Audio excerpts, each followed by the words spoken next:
भारतीय रेल हमारे देश की लाइफलाइन जानी जाती है। हम सभी शायद भारतीय रेल से बचपन से ही जुड़े हुए हैं। हम लोग इसी में सफर करते थे, यही एक अफोर्डेबल उन दिनों साधन हुआ करता था। एक के बाद एक सरकारें आईं और हर एक सरकार ने भारतीय रेल के लिए कुछ अच्छा ही किया है। 60-70 सालों में हमने भारतीय रेल की तरक्की अपनी आंखों के सामने देखी है। पिछले 10 सालों में शायद ये तरक्की की दर थोड़ी कमजोर पड़ती नजर आ रही है। क्या कारण है? और रोज ही आप एक्सीडेंट की खबर भी सुन रहे हैं। इससे हम सब विचलित हो जाते हैं, डिस्टर्ब हो जाते हैं। तो इन्हीं मुद्दों को लेकर हम आज कुछ एक्सपर्ट्स लोगों से बात करेंगे। हम ये पूछेंगे उनसे कि मिडिल क्लास को क्या नुकसान हो रहा है आजकल? क्यों सरकार रेल के सेकंड क्लास के डिब्बे कम करती जा रही है? क्यों सेफ्टी को लेकर बार-बार प्रश्न चिन्ह उठते आ रहे हैं? तो चलिए, ये प्रोग्राम देखिए, अंत तक देखिए, बहुत ही इंटरेस्टिंग होने जा रहा है और आप सबसे ये निवेदन है कि जिस भी चैनल पर देख रहे हो, उसको सब्सक्राइब करना ना भूलें।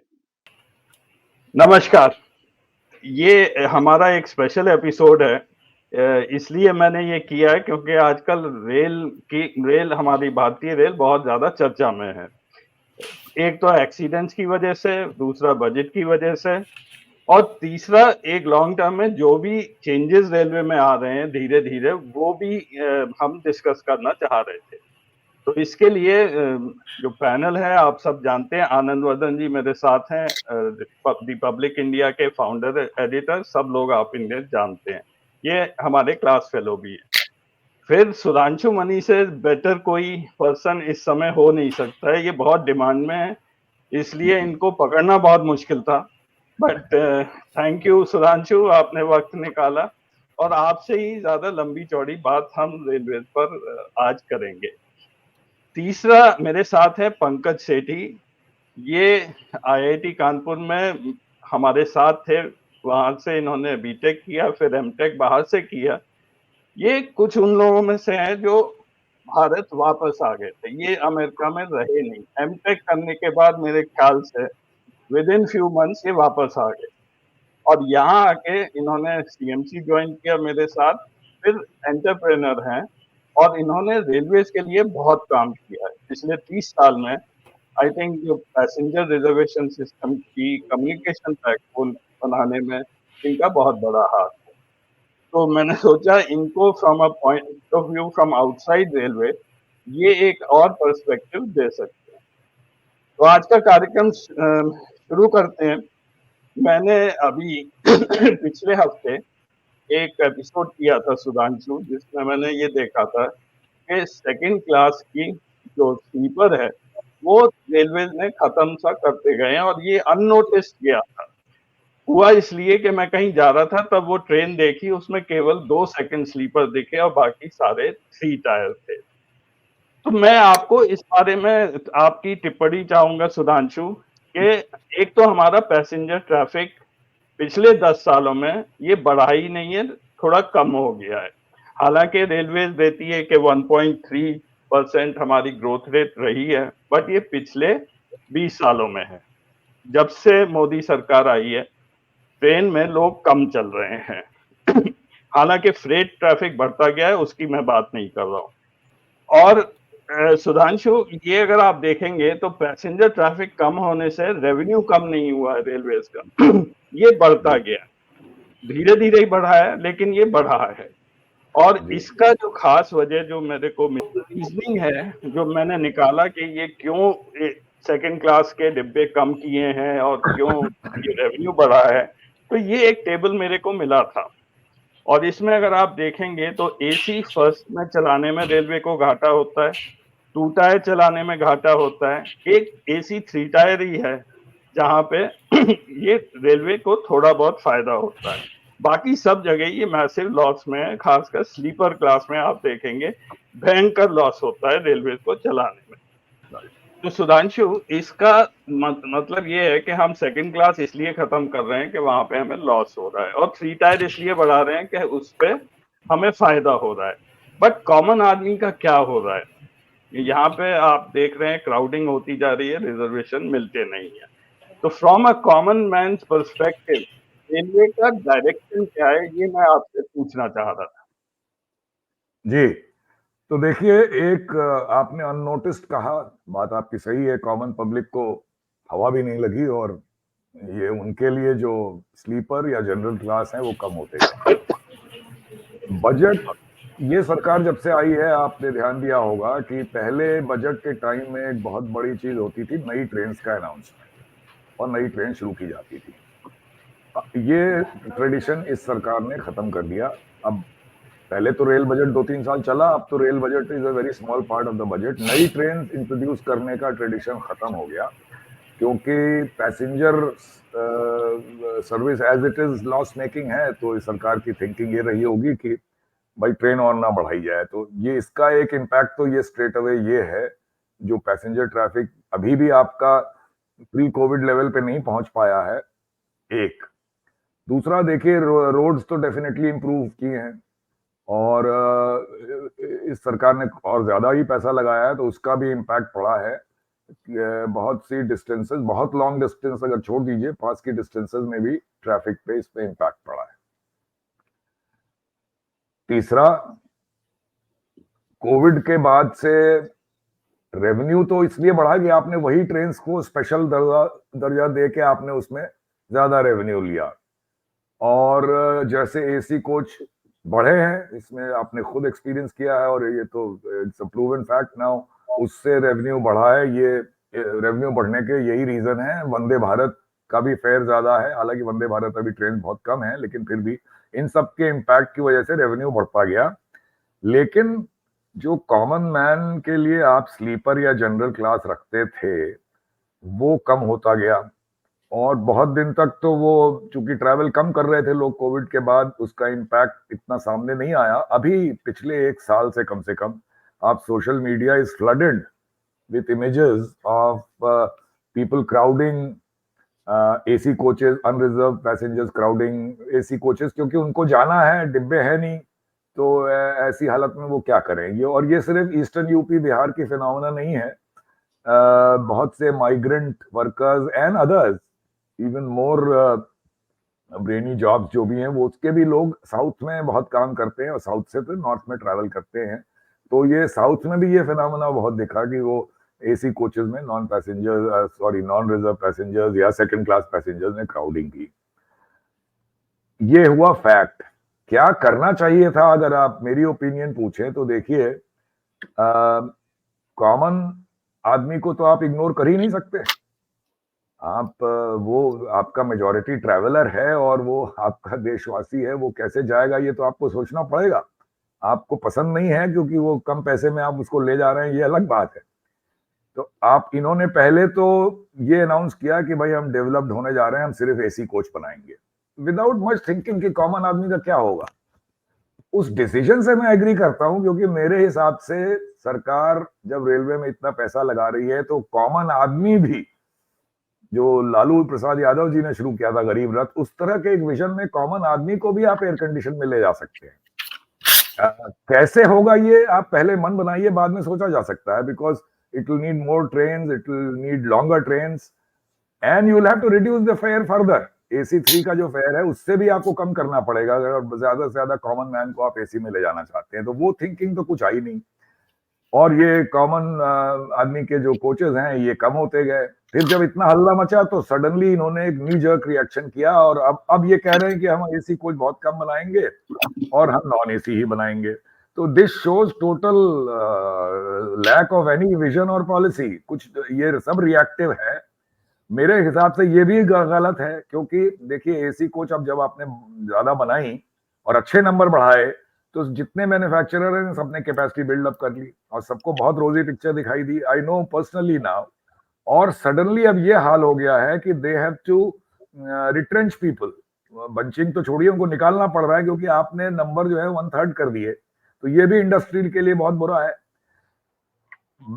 Without taking much time, in my vision आप वंदे भारत एसी कोचेस में ज्यादा फेयर लेके जरूर पैसा कमाइए और लोग देंगे पैसा अगर आप ट्रेन ठीक से चलाएंगे और उसको फिर आप यूज करिए कॉमन मैन की सुविधा बढ़ाने के लिए क्योंकि कॉमन मैन को आप जब तक उसका केटर नहीं करेंगे उसको, तो डेवलप्ड ये आपका विकसित भारत कहाँ से बनेगा?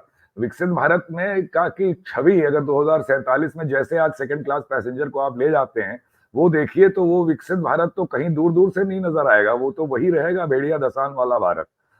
तो एक मिक्स की जरूरत है। इसके लिए ये कहना कि इतने कम पैसे देते हैं तो इनको कैसे हम अच्छे से ले जाएं, ये बहुत डिफीटिस्ट है। ये पॉसिबल है, आप जब इतना पैसा लगा रहे हैं आप दोनों काम कर सकते हैं, ये आइदर और सिचुएशन नहीं है। अब अनफॉर्चुनेटली वंदे भारत बदनाम हो रही है ये इनकी इस करनी की वजह से। जब कॉमन आदमी नहीं ट्रेवल कर पा रहा ठीक से तो लोग कहते हैं इनका सारा अटेंशन वंदे भारत पे है, एसी कोचेस पे है। वो भी एक तरह से सही है। मेरे हिसाब से दोनों जरूरी था और ये दोनों में फेल हुए। जी, सुधांशु। आनंद, मैं आपसे इसका एक पॉलिटिकल पर्सपेक्टिव जानना चाहूंगा। Common man is a big vote bank for BJP. Middle class, lower middle class वगैरह ये सब जानते हैं, इनका एक तरह से बीजेपी की तरफ ये लोग आए हैं। Railway is the face of the government. हमेशा से रेलवे की एक बहुत अहमियत रही है, इंपॉर्टेंस रही है, और बचपन से हम लोग भी रेल ट्रेवल ही करते आए हैं। सेकंड क्लास में भी रेल ट्रेवल करते थे। ये नहीं, तब एसी भी नहीं होते थे, और हुए भी तो इमीडिएटली एसी में भी नहीं जाते थे। तो people look forward to the railways. अगर आप उस सेक्शन को बिल्कुल ही नेग्लेक्ट कर दोगे तो क्या बीजेपी को ये डर नहीं है कि ये उनका एक वोट का हिस्सा ये उनसे नाराज होता जा रहा है? आनंद। मैं अजय, मैं थोड़ा 2 मिनट ले लूंगा, क्योंकि जिस चश्मे से मैं देख रहा हूं वो टेक्निकल नहीं है, वो रेलवे का टेक्निकलिटी नहीं है, उसमें एसी और जनरल नहीं है। वो एक लार्जर पिक्चर को मैं देखने की कोशिश करता हूं। देखिए, ये रेलवे का, मैं वहां से शुरू करूंगा। रेलवे का एक सेपरेट बजट हुआ करता था, और ये परंपरा आज की नहीं थी। ये परंपरा 1924 में जब अंग्रेज थे तब से परंपरा थी।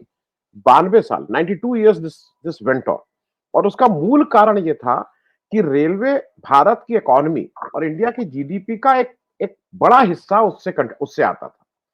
और रेलवे को जब आप टोटलिटी में देखेंगे तो जो हिंदुस्तान की ग्रोथ स्टोरी है उसका पार्ट एंड पार्सल रेलवे बनता था। और railway not only in terms of आप पैसे से उसको मत ताकिए, रेलवे एम्प्लॉयमेंट जनरेटर कितना था। जो मेरी जो समझ है उसमें शायद देश का सबसे बड़ा एम्प्लॉयमेंट देने वाला अगर कोई विभाग था, रक्षा और रेलवे में, शायद रेलवे एक जमाने में ज्यादा होता था। आजकल रक्षा ज्यादा हो गया होगा, क्योंकि आजकल एक नया मैं उसको, I am taking it, using a strong word, fraud हो गया है ये। ऑफ क्या होता है, संविदा पे लोग रखे जा रहे हैं। आप अपने रेगुलर लोगों को नहीं रखते हो, संविदा पे रखते हो। That is a separate story. जो रेलवे एम्प्लॉयमेंट देता था वो डायरेक्टली, तो रेलवे के आदमी अगर मान लीजिए 100 हैं, तो मैं व्यक्तिगत रूप से बिल्कुल तय करके कहता हूं कम से कम 1000 आदमियों को और एम्प्लॉयमेंट होता था। जो रेलवे स्टेशन के बाहर खोमचे वाले, रेलवे स्टेशन के बाहर जो चाय वाले, रेलवे में जो वेंडर्स, वो जो पूरे स्टेशन पे आप देखते थे, तो रेलवे हरदम किसी भी ग्रोथ स्टोरी का एक बड़ा पार्ट होता था। मैं इसलिए इस बात को कह रहा हूं कि मैं एक पॉलिटिकल फैमिली से आता हूं। मेरे जो आज भी, आजादी कितने साल बाद भी, आज मैं जिस जिले से आता हूं उस जिले के हेडक्वार्टर में रेलवे नहीं है। आप हवाई अड्डा सब जगह पहुंचा दे रहे हैं, लेकिन उत्तर प्रदेश का एक ऐसा हिस्सा है जहां पे रेलवे लाइन नहीं है, उस जिला हेडक्वार्टर पे। और मेरे मेरे भाई चूंकि पॉलिटिक्स में थे, वो जीवन भर इसके लिए लड़ते रहे कि हमारे यहाँ रेलवे आए। और उसका मुख्य कारण ये था कि अगर रेलवे आ जाती है तो वो अपने आप अपनी एक ग्रोथ स्टोरीज बन जाएगी, लोगों को एम्प्लॉयमेंट बनेगा, लोगों को।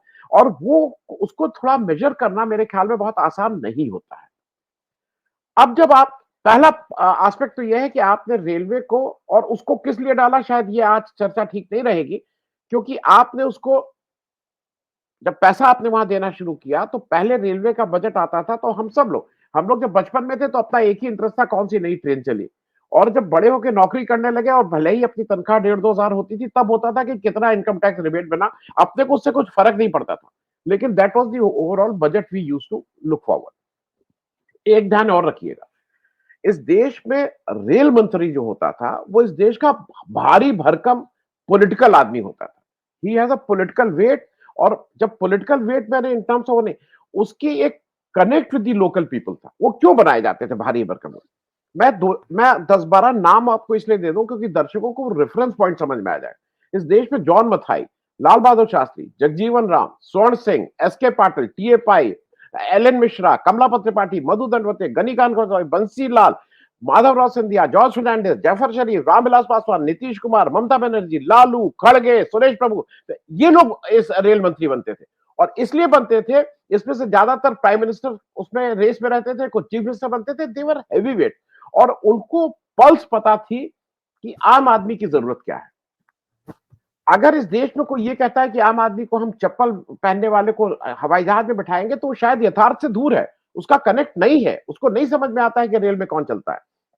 आपने, और मैं स्पेसिफिकली नाम लेके इसलिए कर रहा हूं क्योंकि मैं रेलवे का नहीं हूं, और मैं इसको ईमानदारी से कह रहा हूं, आप अश्विनी वैष्णव को क्यों रेल मंत्री बनाए?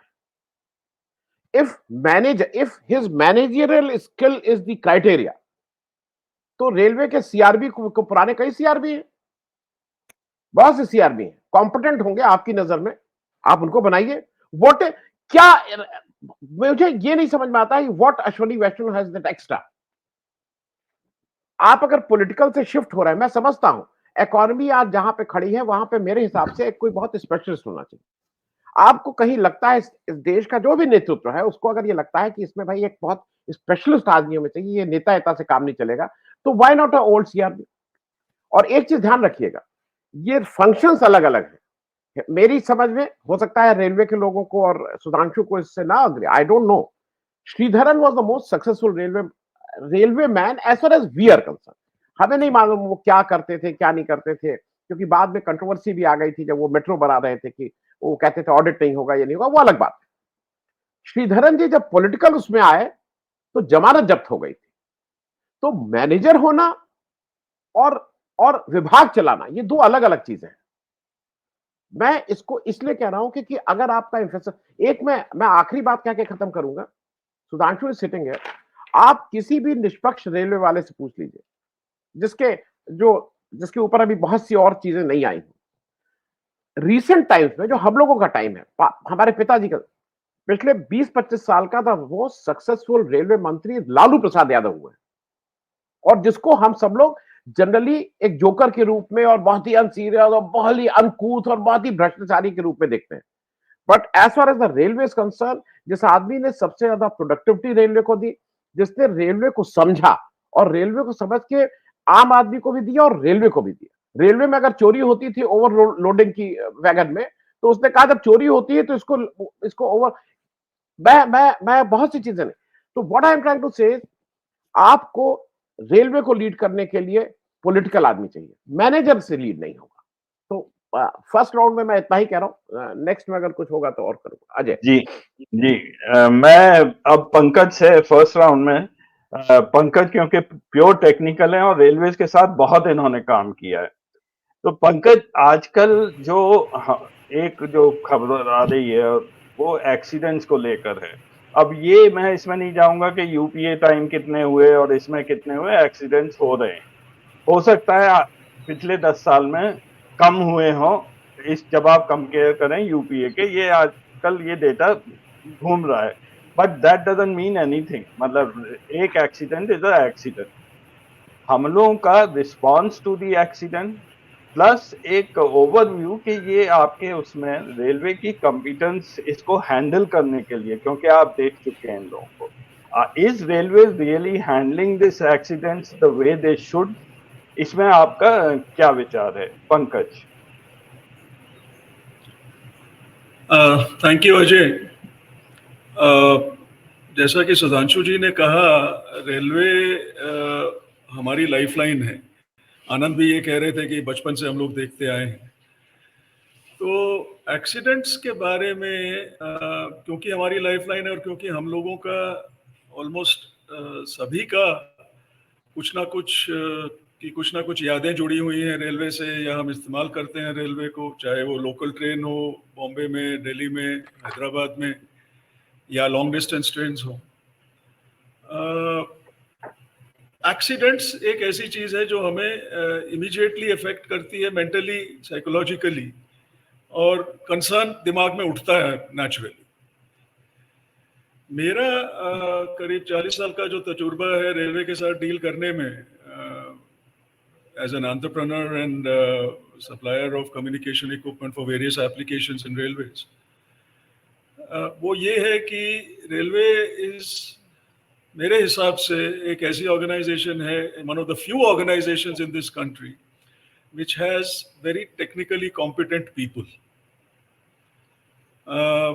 who know what they want and are willing to take risks to a large extent. I don't know how much Mr. Sudhanshu Mani will agree with that. He has been an insider there, of course. But from an outside perspective, I have found railway people to be very technically competent.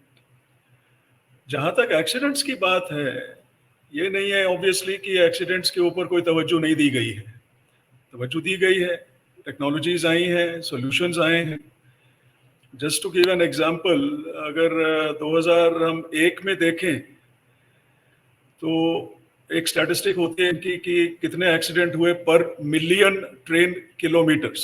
That figure in 2001 was approximately 0.44 accidents. या ये accidents मतलब किसी भी तरीके का accident हो, इसमें collision हो, डिरेलमेंट हो, कुछ भी हो, फायर हो, लेवल क्रॉसिंग पे एक्सीडेंट हो, तो टोटल नंबर ऑफ एक्सीडेंट्स पर मिलियन ट्रेन किलोमीटर्स वाज 0.44। इसका मतलब ये हुआ कि करीब तकरीबन आप समझ लीजिए कि 2.27 मिलियन ट्रेन किलोमीटर्स के बाद एक एक्सीडेंट ऑन एन एवरेज होता था। 2.25 million, 22 lakh 23 lakh million 23 lakh train kilometre के बाद एक एक्सीडेंट होता था। By 2013, this figure had fallen from 0.44 to 0.17. इसका मतलब एक एक्सीडेंट तकरीबन 6 मिलियन किलोमीटर, 60 लाख किलोमीटर पे होना शुरू हो गया, थोड़ा 60 लाख से थोड़ा सा कम। And by 2022, this figure is estimated to have, come down to an accident every 10 million odd train kilometers. So this is progress. अगर हम इसे कंपेयर करें बाकी कंट्रीज से, 35 कंट्रीज की एवरेज एक है। ये जो फिगर्स मैं कोट कर रहा हूँ ये एक CAG की रिपोर्ट से हैं 2021 की। ये 35 कंट्रीज के एवरेज से देखें अगर, तो उनका एक्सीडेंट रेट तकरीबन 1 एक्सीडेंट एवरी 2.5 मिलियन किलोमीटर से, ट्रेन किलोमीटर से। तो आज अगर हमारा एक एक्सीडेंट 10 मिलियन के ट्रेन किलोमीटर पे होता है तो ये उससे बेटर है। लेकिन हमारी प्रॉब्लम क्या है कि हम तकरीबन 23,000 गाड़ियां रोज चलाते हैं, 23,000। इसमें से करीब 14,000 तकरीबन पैसेंजर ट्रेन हैं, लॉन्ग डिस्टेंस हो, लोकल हो, सबर्बन ट्रेन नेटवर्क में हो, और तकरीबन 9,000 के करीब गुड्स ट्रेन, फ्रेट ट्रेन चलाते हैं। तो अगर आप ये 23,000 और ट्रेन किलोमीटर्स का, मतलब ये फिगर्स पे मत जाइए ज्यादा जो मैं बोल रहा हूँ इस वक्त, एक ऑर्डर, एक अंडरस्टैंडिंग के लिए बोल रहा हूँ मैं। मान लीजिए कि ये सारी गाड़ियां जो है ऑन एन एवरेज, एक गाड़ी से मान लीजिए 500 किलोमीटर चलती है दिन में। अब कुछ गाड़ियां होंगी जो 1500 भी चलती हैं, 1400 भी चलती हैं, और कुछ गाड़ियां होंगी जो 200 चलती हैं। लेकिन मान लीजिए एवरेज 500 किलोमीटर लें तो 23,000 गाड़ियां अगर चलती हैं तो मतलब हम तकरीबन 11.5 लाख किलोमीटर, ट्रेन किलोमीटर रोज चलती है गाड़ियां। तो अगर हमारा एक्सीडेंट रेट 1 in 10 मिलियन है, 10 मिलियन ट्रेन किलोमीटर, हर 10 दिन आपका एक एक्सीडेंट होगा, छोटा होगा बड़ा होगा जो भी होगा, 8 से 10 दिन में एक एक्सीडेंट आपका होगा। तो अब ये एक एक्सक्यूज नहीं मैं बना रहा रेलवे के लिए, ये मैं सिर्फ प्रॉब्लम की मैग्नीट्यूड को दर्शाने के लिए कह रहा हूं कि अगर इतना आपकी डेंसिटी है ट्रेन की और वॉल्यूम है ट्रेन ट्रैफिक की, मतलब ये एक फिगर बहुत कॉमनली कोट किया जाता है कि हमारी जो पैसेंजर ट्रेन्स हैं वो ऑस्ट्रेलिया की पॉपुलेशन के बराबर रोज पैसेंजर्स को मूव करती है। तो अगर इस टाइप का अगर हम लोड डाल रहे हैं अपने नेटवर्क पे, तो मेरा ये ख्याल है कि जो हमारा तवज्जो है सेफ्टी पे, वो थोड़ा ज़्यादा होना चाहिए जितना compare to what it is actually. This is a independent perspective from outside. I'm not denying that there is a lot of progress in the past, especially in the past couple of decades on rail safety issues. I also do not deny कि ये जो एक rail safety का issue है ये capital intensive चीज़ है, तो पैसा ज़रूरी है इसके लिए। लेकिन सिर्फ एक मैग्नीट्यूड दर्शाने के लिए कि हमारा तवज्जो ज्यादा होना चाहिए, और मुझे लगता है कि we should now start looking at it not just as a capital investment, not just something which can be rectified by spending money, but I think we need to be smart about it. और आज हमारे हाथ में technology है जिसके इस्तेमाल से मतलब वो जो कहा जाता है ना, prevention is better than cure. आप postmortem analysis, sorry for using that strong word, but post facto analysis करना और फिर उसका किसी तरीके से कुछ मुआवजा दे देना या कुछ मतलब 2-4 दिन के लिए डिस्कशन कर लेना, वो एक बात है। लेकिन ये एक ऐसी चीज है जो हर दिन, हर घंटे, हर मिनट रेलवे को देखनी चाहिए कि सेफ्टी जो है ये पैरामाउंट होनी चाहिए। अगर आप कह रहे हैं, जैसा कि आपने पहले भाग में कहा इस डिस्कशन के, कि ज़्यादा ट्रैफिक इंक्रीज नहीं हुआ है पिछले 4-5 साल में, 10 साल में जो आप कह रहे थे, मैं सहमत हूँ आपसे कि ज़्यादा इस दौरान शायद इतनी ज़्यादा ट्रेनें नहीं इंट्रोड्यूस की गई हैं, नई ट्रेन जैसा कि पहले होता था। लेकिन जो लोड है हमारे नेटवर्क पे वो है। अगर 23,000 गाड़ियाँ चलती हैं, 1,26,000 ट्रैक किलोमीटर्स हैं हमारे नेटवर्क में, करीब 60-65,000 रूट किलोमीटर, करीब 1.25 लाख से ऊपर ट्रैक किलोमीटर्स हैं। तो हर किलोमीटर पे, हर मीटर पे कुछ ना कुछ एक इवेंचुअलिटी हो सकती है जिसका बारे में हमें ध्यान रखना पड़ेगा। और दूसरा, एक to wind up this first part of my submission here, एक बात मैं और बताऊं यहाँ पे कि हमारा जो टेंशन है वो कोलिजन्स पे ज्यादा आता है, क्योंकि collisions by their very nature are very damaging to property and even to life. लेकिन अगर आप आंकड़े देखें तो the major type of accident which occurs in Indian railways is not collisions, it is derailments. अगर आप देखें तो 80% से ऊपर करीब, और तकरीबन 75 से 80% के बीच जो एक्सीडेंट्स होते हैं रेलवे में वो डिरेलमेंट के होते हैं, वो कोलिजन्स के नहीं होते। अब डिरेलमेंट क्यों होता है उसके कई कारण हो सकते हैं, और कई कारण मतलब जो कारण है वो एनालिसिस ने बताए भी हैं। तो ऐसा नहीं मालूम क्यों होते हैं एक्सीडेंट्स, लेकिन कारण कई हैं, और इन सब कारणों को देखना एक मुश्किल काम है, लेकिन इम्पॉसिबल काम नहीं है। और मैं अगर परेटो प्रिंसिपल 80-20 रूल लगाऊं तो आपने 80% तो काम कर लिया, बाकी 20% में आपका 80% लागत भी लगेगी, टाइम भी लगेगा, लेकिन वो करने के अलावा कोई चारा नहीं है।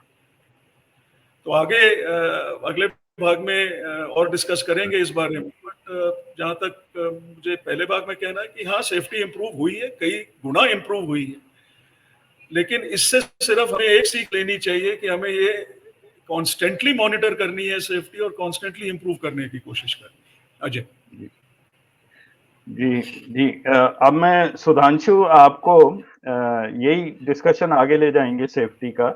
मैं आपको इस साल का एक बजट का मैं स्नैपशॉट दिखा रहा हूँ, और उस बजट में मेरे को एटलीस्ट वो लाइन आइटम दिख नहीं रहा जहाँ पे सेफ्टी के लिए कुछ अलग से अलोकेशन किया गया है।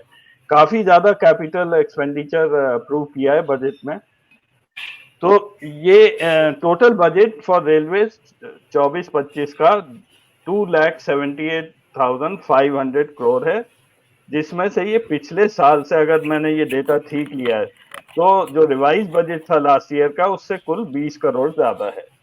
लेकिन इसमें 2,62,000 करोड़ ये कैपिटल एक्सपेंडिचर अलोकेट किया गया है।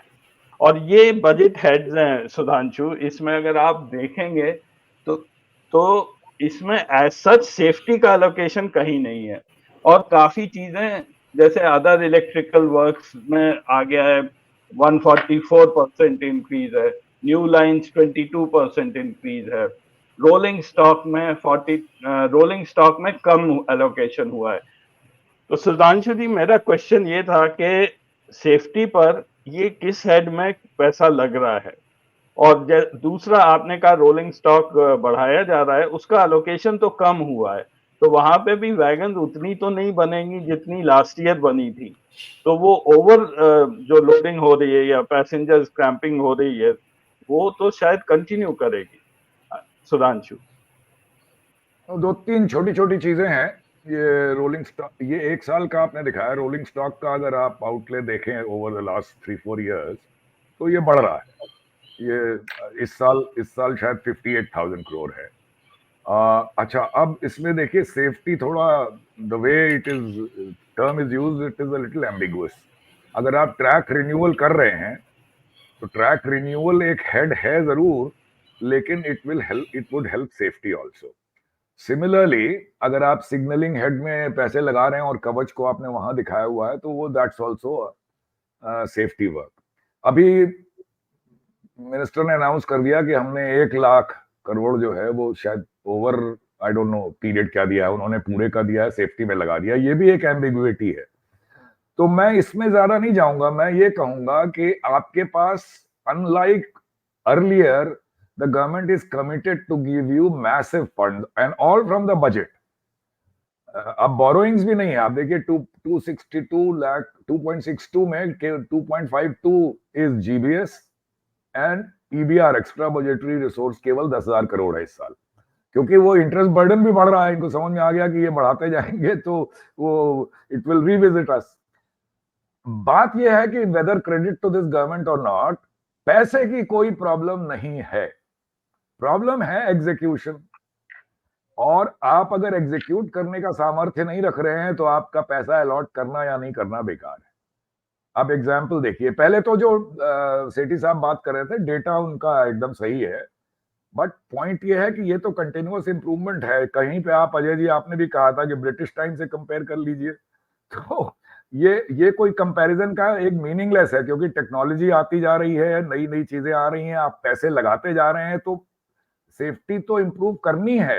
तो वो डेटा एक्चुअली वो बहुत आउट ऑफ कॉन्टेक्स्ट हो जाता है एक्सीडेंट होने के बाद वो बात करना। ये आप देखेंगे गवर्नमेंट के रिप्रेजेंटेटिव वही डेटा बयान करने लगते हैं कि पहले इतने लोग मरते थे अब इतने हैं। वो बात सही है, बात यह है कि आप क्या कर सकते थे, और स्पेशली जब इतना फंड आपके पास है और आपने क्या किया।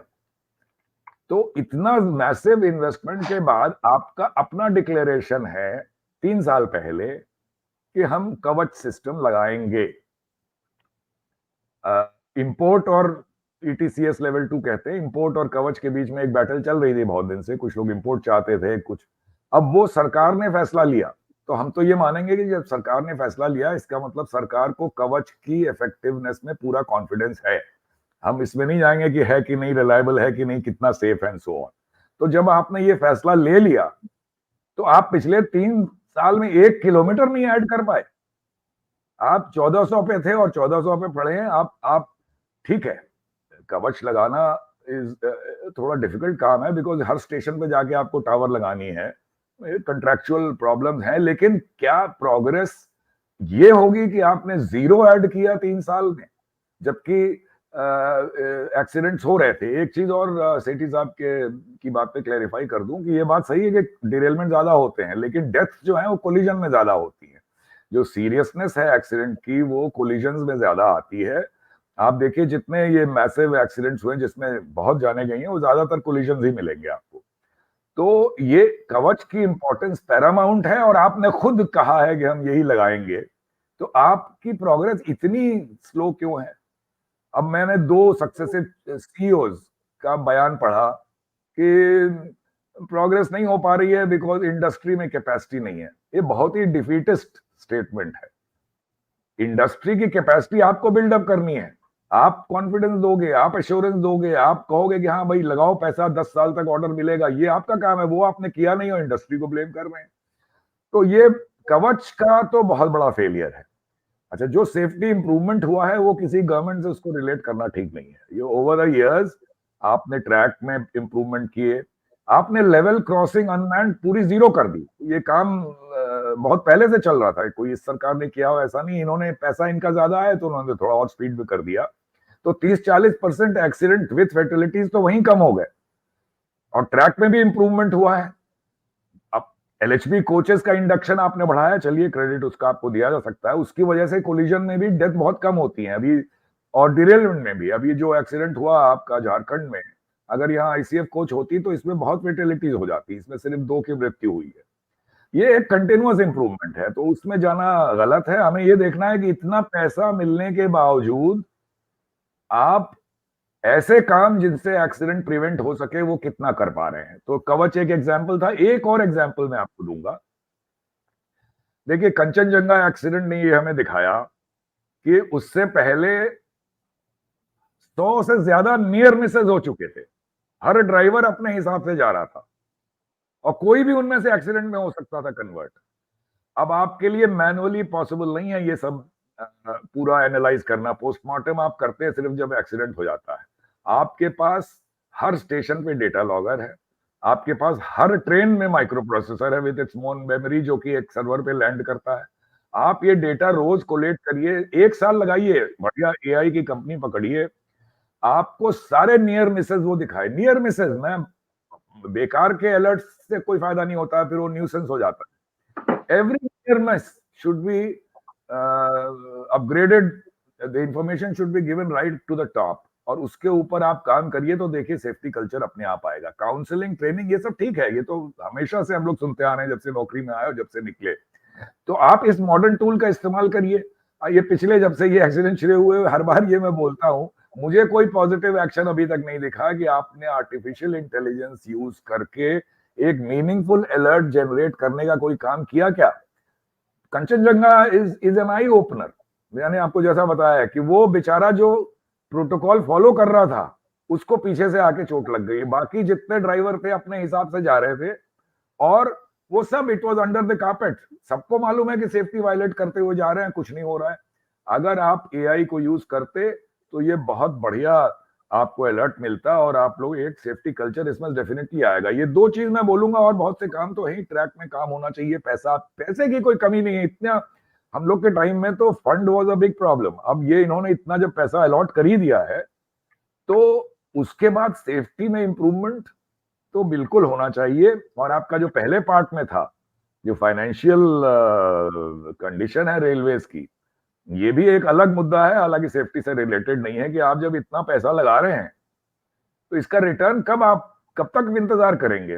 अभी तक तो सुनते आए थे कि टाइम लगता है, पर ये आप 4 से 5% पे ग्रो कर रहे हैं। कंट्री आपके हिसाब से 7-8% से ग्रो कर रही है। ट्रांसपोर्ट शुड ग्रो दे से डबल द रेट। चलिए डबल नहीं, 10% तो ग्रो करिए, वो आप कर नहीं रहे हैं। तो क्या जिंदगी भर रेलवे ये उधार पे चलेगी, सरप्लस जनरेशन जीरो। तो ये तमाम मुद्दे हैं इसमें। अब सेफ्टी की बात हो रही थी, इसलिए सेफ्टी में मैंने कहा कि बजाय डेटा देखने के ये देखना है कि हम क्या कर सकते हैं जो अभी तक हमने नहीं किया, और अब से उस पर फोकस बढ़ाइए, डेफिनेटली इंप्रूवमेंट आएगा। सुधांशु, आपने सरप्लस की बात की, मैं जस्ट दर्शकों को डेटा दिखा दूं। ये है सरप्लस जो रेलवे का, इसमें 2015-16 तक काफी ज्यादा सरप्लस होता था रेलवेज का। उसके बाद से ये धीरे धीरे गिरा है। आप कोरोना का पीरियड छोड़ दीजिए तो 2000 करोड़ के आसपास का इसमें सरप्लस दिखाया गया है। मैं एक चीज क्लैरिफाई कर दूं अजय, ये जो 2000 भी है ये है नहीं, ये डेप्रिसिएशन में आपको अलॉटमेंट देना रहता था और 5 से 10,000 करोड़ कम से कम दिया जाता था। वो पुराना जो आप फिगर दिखा रहे हैं उसको देखिए तो उसमें मिलेगा। अब ये जस्ट इसको थोड़ा सा सरप्लस दिखाने के लिए, जिससे ऑपरेटिंग रेशियो 99 के आसपास रहे, ये डेप्रिसिएशन में पैसे देते ही नहीं है। 500 करोड़ दिखा दिया एक नॉमिनल सा, क्योंकि इनको मालूम है कि सरकार तो 2.5 लाख करोड़ दे ही रही है, तो हम डेप्रिसिएशन में अलॉटमेंट दें या ना दें क्या फर्क पड़ता है।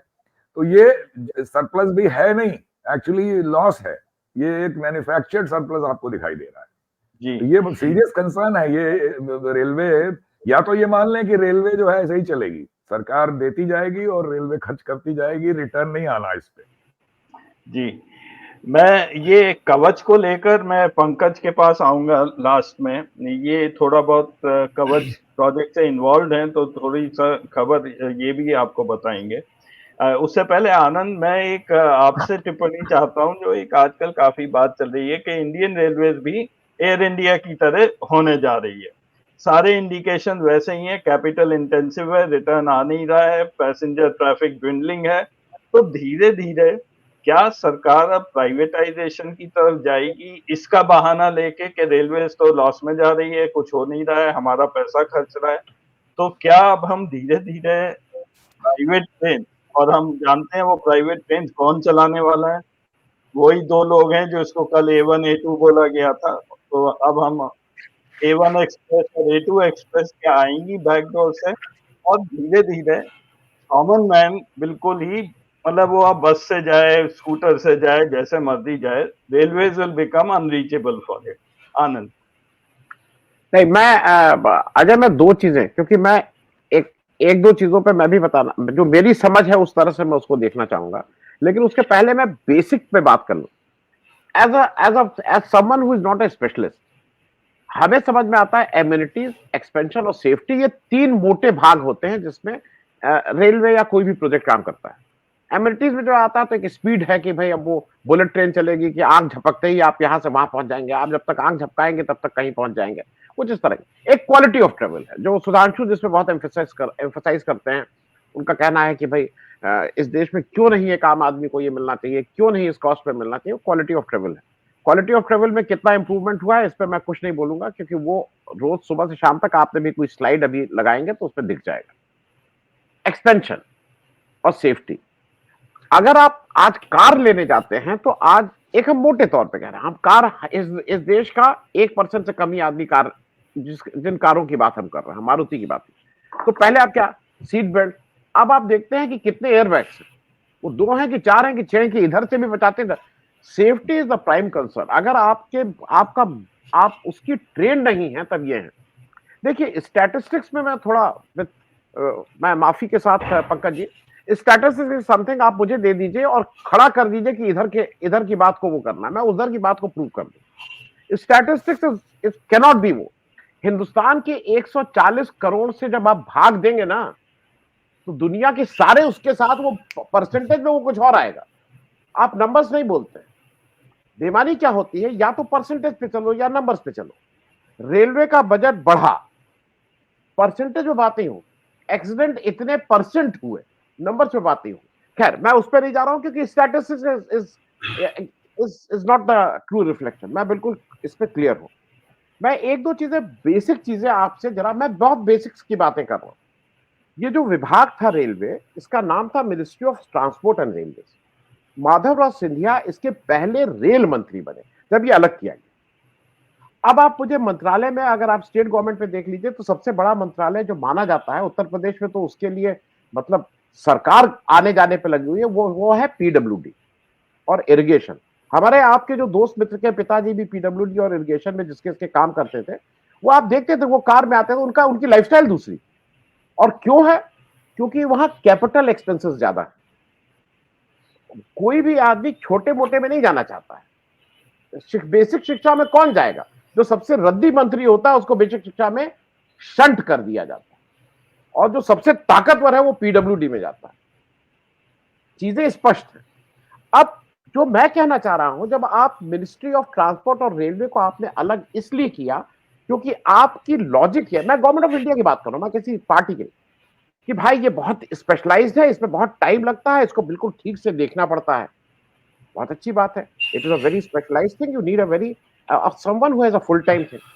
जो करंट रेल मंत्री हैं वो मिनिस्टर ऑफ रेलवेज हैं, वो minister of electronic and IT है, और मिनिस्टर ऑफ कम्युनिकेशन है। वो 3 विभाग, वेयर इज द लॉजिक? आप उसको फिर क्यों अलग कर रहे थे? अगर आप एक मंत्री को 3 अलग अलग विभाग देते हैं जिसका एक दूसरे से रिलेशनशिप नहीं है, तो आप मिनिस्ट्री ऑफ ट्रांसपोर्ट और उसको क्यों अलग कर? और आप रेलवे का जो आपकी स्टैटिस्टिक्स बता रही हैं कि जब से आपने रेलवे बजट को अलग किया, ये नीचे आने लगा, क्योंकि आपका सारा एम्फेसिस कैपिटल एक्सपेंसेस में है। और मैं भी एक कंपनी में काम किया हूं, सबसे ज्यादा माल बनाया जाता था कैपिटल एक्सपेंसेस। मेरे एक चेयरमैन हुआ करते, मैं परचेज डिपार्टमेंट का, वो एक बार भी उनका फोन नहीं आया, एक भी फाइल, मैं कोयला खरीदता था, एक बार भी नहीं आया, एक बार भी नहीं आया कि इसको दे दो या इसको दे दो। वो मित्सुबिशी की जगह जाके कोई जर्मन कंपनी से कर देते थे, दैट वाज एनफ। 1500 करोड़ आपकी पॉलिसी में चेंज होते हैं पैसे, वो इसमें नहीं होते हैं कि ये हमें दे दो, जो हमारी पत्नी करती है धनिया दोगे तो वो मिर्चा दोगे, इसमें किसी का इंटरेस्ट नहीं है। Just the by policy making, whether I go by this engine और दिस दैट इंजन, मैं इसकी बात कर रहा हूं। और मैं जब आज ये बात उठ रही है तो किसी दिन आप एक जरूर करिएगा, क्योंकि दो वरिष्ठ लोग बैठे हैं जो ये जिन्होंने अपना पूरा जीवन इसमें लगाया। रेल का इंजन छोड़ दीजिए, आज हम लोग रेल पे बात करें, हिंदुस्तान एक इंजन नहीं बना पाता है। आज कार इंजन भी टोटली इंपोर्टेड है। आप किस किस टेक्नोलॉजी और किसकी बात कर रहे हैं? कवच में क्योंकि पैसा नहीं आएगा, कवच में आप अगर ठेका देंगे तो माल बहुत कम कमीशन आएगा, क्योंकि उसकी कॉस्ट फिक्स है, उसका पता है दुनिया को कि इतने में ही ये मामला बन जाएगा, इसलिए किसी का इंटरेस्ट। सब लोग बोगी खरीदना चाहते हैं, इंजन खरीदना चाहते हैं, ये सारी वाहियात चीजें खरीद, टाइल्स लगवाना चाहते हैं, ग्रेनाइट लगवाएंगे रेलवे प्लेटफॉर्म पे कि गिर के हाथ पैर ही टूट जाए। तो मुझे ऐसा लगता है कि कहीं ना कहीं प्रायोरिटीज आपको सेट करनी होगी। रेलवे में safety has to be the paramount thing, it has to be safety driven. आप कितनी जल्दी पहुंच रहे हैं इससे कोई मतलब नहीं, आप सुरक्षित तो पहुंचिए। तो वो शायद रीराइट कहीं ना कहीं करना पड़ेगा अजय जी। जी, थैंक यू आनंद।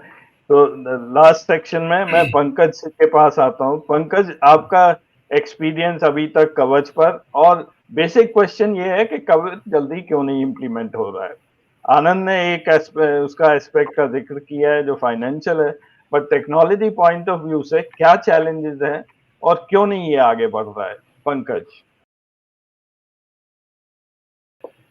अजय, इस बात का जवाब देने से पहले एक बात मैं स्पष्ट करना चाहता हूँ। सुधांशु जी ने भी और आनंद जी ने भी स्टैटिस्टिक्स के बारे में कहा जो मैंने कोट करी थी, मैं उनसे दोनों से बिल्कुल सहमत हूँ।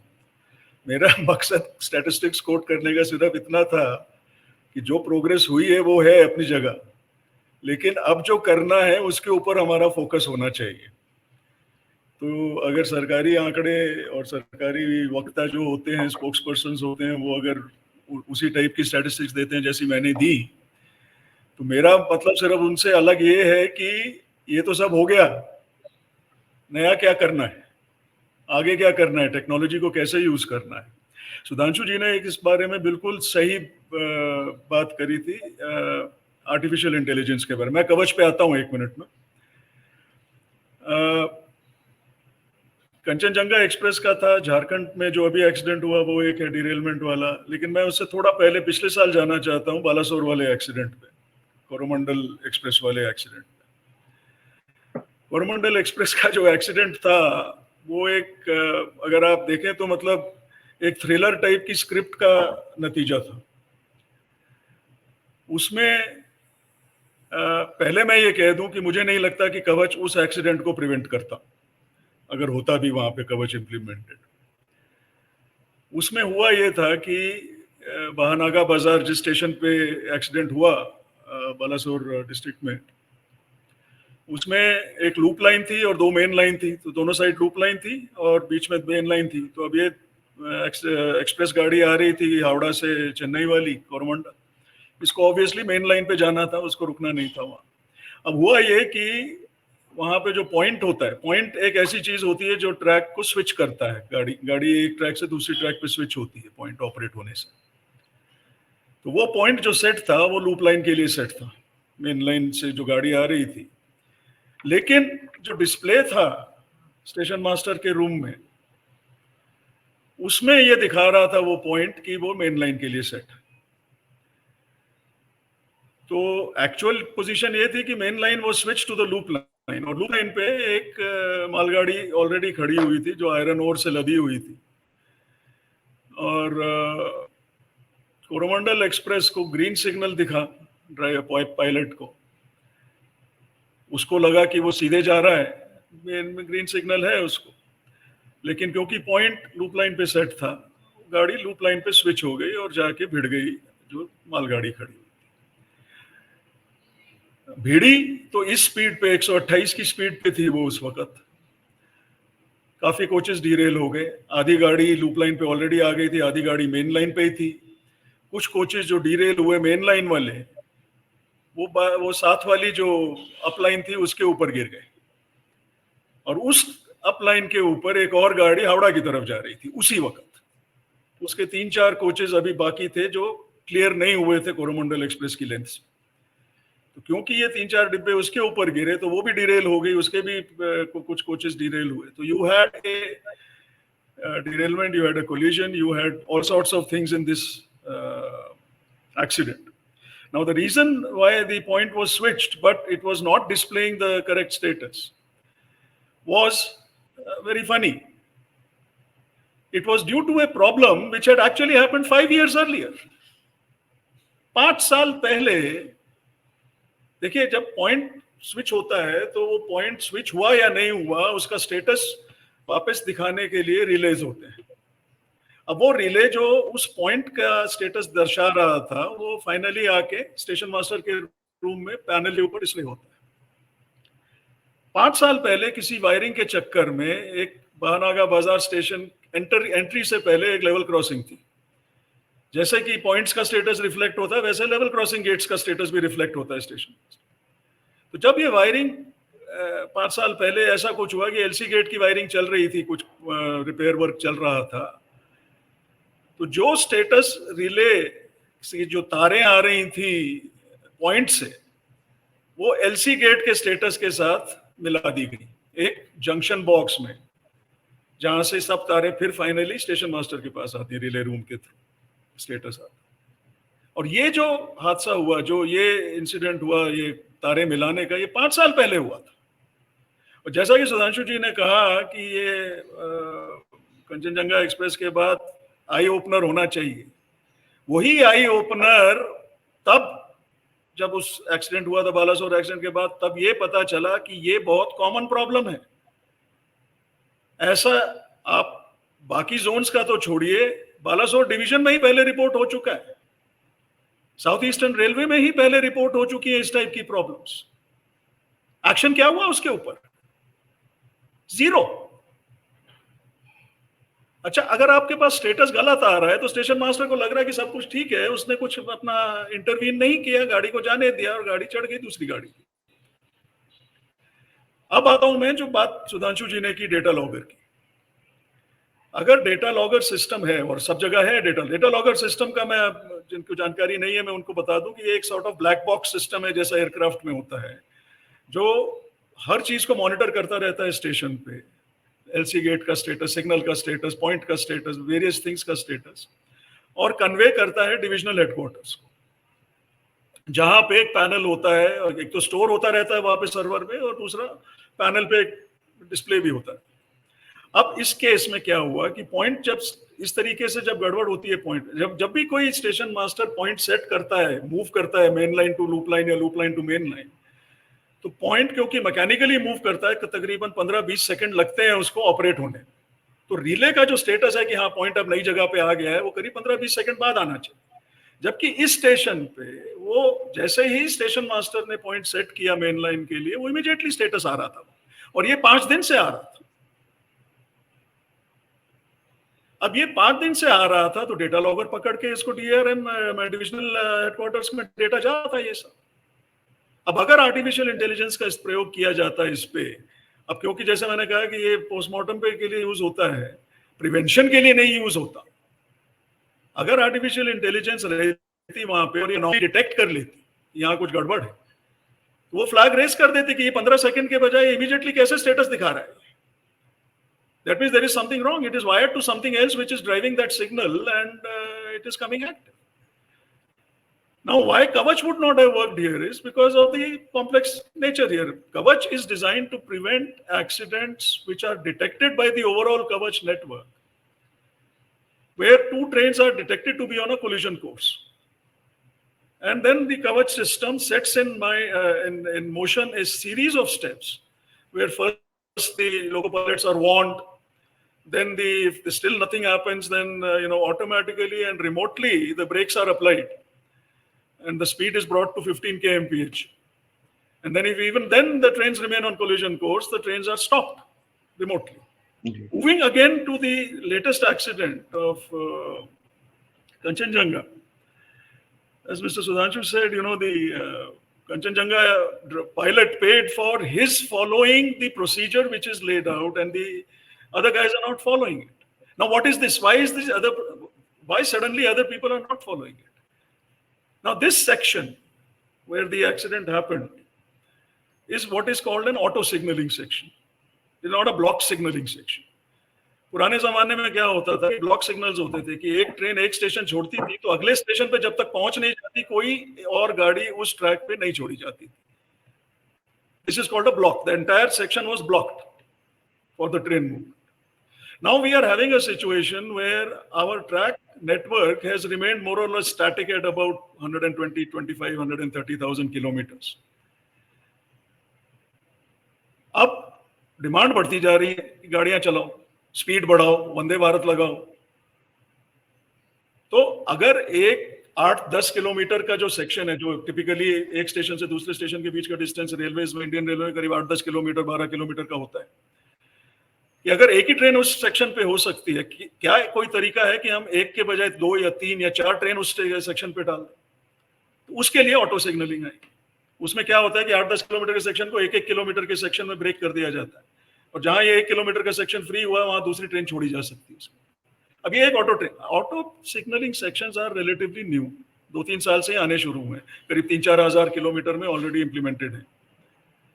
इसके लिए जो प्रोटोकॉल होने चाहिए कि अब इसकी सीआरएस रिपोर्ट जो आई है इंटरिम कंचनजंगा पे, कमिश्नर ऑफ रेलवे सेफ्टी, उसमें यह कहा गया है कि ऑटो सिग्नलिंग के फेलियर्स हो रहे हैं और उन फेलियर्स पे क्या करना है उसके जो प्रोटोकॉल्स हैं वो पायलट्स की ट्रेनिंग नहीं हुई है ठीक से. Yeah, so my last couple of minutes on Kavach itself. Kavach, the one thing that has happened in Kavach is that some other facilities are now being added along with the Kavach installations. For example, the fiber optic cable is being laid as part of the Kavach works contracts. Now that is neither here nor there. It should be possible to implement it faster. I do not agree that industry does not have capacity. Industry does have capacity. Yes, some payment terms, etc., need to be worked out better, because right now the payment terms usually in Kavach tenders are that everything has to be installed and commissioned and working, and then only even 1 paisa will be paid. Now these are large capital outlays are required even by the vendors and the contractors. So something that is one very primary thing. But as far as manufacturing capacity is concerned, it is not a constraint as far as I can see. We are supplying some communication equipment which is used in the Kavach network, and it's not a problem at all. I mean, manufacturing capacity is not the issue.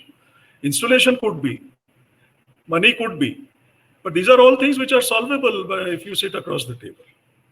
Ajay. जी या Anand Vardhan, a very quick thing, और इन दोनों लोगों से बहुत एक quick reaction चाहूंगा. AI, data logger, ये सब चीजें ठीक है, highly technical, highly skilled people, highly specialised people. एक डेटा आया है जो सब जगह आया है कि हिंदुस्तान में लोको पायलट 21% कम है. तो इसके लिए तो आपको ना कोई AI चाहिए, ना कोई स्पेशलाइज चाहिए, नहीं अमेरिका से कुछ इंपोर्ट करना. आप how you can run a train 21% अगर आपके पास लोको पायलट कम. मैं एक चीज और बता दूं जो सुधांशु ने मुझे बताई थी, मुझे नहीं मालूम, कि हिंदुस्तान में जो इंजन होता है उसमें टॉयलेट्स नहीं होते, और अगर कोई विदेश में हम इंजन सब एक्सपोर्ट करते हैं और अगर वो विदेशी एजेंसी, वो विदेशी देश कहता है कि हमें इस पे टॉयलेट लगा के दो, तो इन इंजन में हमने टॉयलेट लगा के दिए हैं.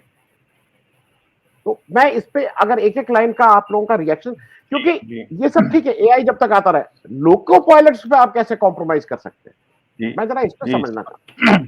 जी सुधांशु. हाँ, बिल्कुल आपकी बात सही है. जैसा पहले भी कई बार कहा है मैंने आपके शो पे भी, शायद रेलवे ओवर स्टाफ्ड है नहीं, अलग डिस्कशन है, लेकिन कुछ कैटेगरीज हैं जिसमें प्राइमरी है लोको पायलट, उसके बाद assistant loco pilot, train manager जिसको गार्ड को आजकल बोलते हैं, स्टेशन मास्टर, पॉइंट्समैन. ये ऐसा इंटेंस वर्क है जिसमें 1 मिनट की फुर्सत नहीं मिलती काम में. कई जगह स्टेशन मास्टर टिकट भी बेचता है. ये general manager, chairman railway board से लेके लोएस्ट, हम काम में आधा दिन गोल कर जाएं कोई फर्क नहीं होता. तो इन कैटेगरीज में एक आदमी की भी वैकेंसी डेट्रीमेंटल है, बिकॉज वो जो वैकेंसी होगी उसमें आप इसका मतलब किसी और को एक्स्ट्रा काम कराएंगे, और ऐसे इंटेंस काम में बियॉन्ड ड्यूटी आवर्स काम कराने का औचित्य नहीं होता. इसलिए ये वैकेंसी क्यों रेलवे कैरी कर रही थी, एक्सीडेंट के बाद 6000 को बढ़ा के 18000 किया, इसका मतलब जानबूझ के वैकेंसी नहीं भरने का इरादा था, ये समझ के बाहर है. And I fully agree with you. इन कैटेगरीज में प्लानिंग करके किसी भी स्टेज पे एक भी वैकेंसी रखना ठीक नहीं। जी जी Pankaj, last 30 seconds, your final comments. Yeah, I agree with what Anand is saying. Not only facilities, number, I mean, because one of the basic things that gets affected if there is a shortage of loco pilots, कि उनको rest नहीं मिलता बराबर. And if the rest is not there, and you had several instances where pilots have been running 36 hours and all that continuous shifts, etc., and they have actually fallen asleep at the graveyard shift में 3 बजे 2 बजे से 4 बजे के बीच में सुबह, और वो सिग्नल लाल है फिर भी वो निकल जाते हैं, कुछ सो गए pilots. So I mean, this is elementary. Of course, it has to be tackled. You cannot scrimp and scrounge on. This is not some Tesla auto-driven self-driving locomotive. तो बेसिकली यही है कि टेक्नोलॉजी है अवेलेबल, कैपेसिटी है हमारे पास, और safety अब मेरे ख्याल से तो सबसे बड़ा प्रायोरिटी सेफ्टी का ही होना चाहिए, और कुछ इतना वो हमें मतलब ग्लैमर से ज्यादा सेफ्टी की जरूरत है आज। Ji Anand, last few word and we will wind up the show. नहीं, बस मैंने वही कहा कि सरकार को या तो कोई ऐसा सिस्टम कर दें जिसमें ये पता लग जाए कि सैलरी का एक हिस्सा कहीं जहां जाना है वहां पहुंचता रहेगा, तो वो 21% अगले 1 महीने में भर जाएंगे। उस सिस्टम की समस्या है हमारे यहाँ, क्योंकि हम हर जगह पैसा देखते हैं। हमारी दिक्कत क्या हो गई है कि हमारा कोई ऐसे, हम जब तीर्थ स्थान को टूरिज्म के में कन्वर्ट करने की बात करते हैं तो ये माइंडसेट की बात कहीं ना कहीं अजय जी। तो थैंक यू सो मच, आप सब जुड़े और बहुत अच्छा डिस्कशन रहा। Thank you Sudhanshu, thank you Pankaj, thank you Anand, thank you so much. नमस्कार।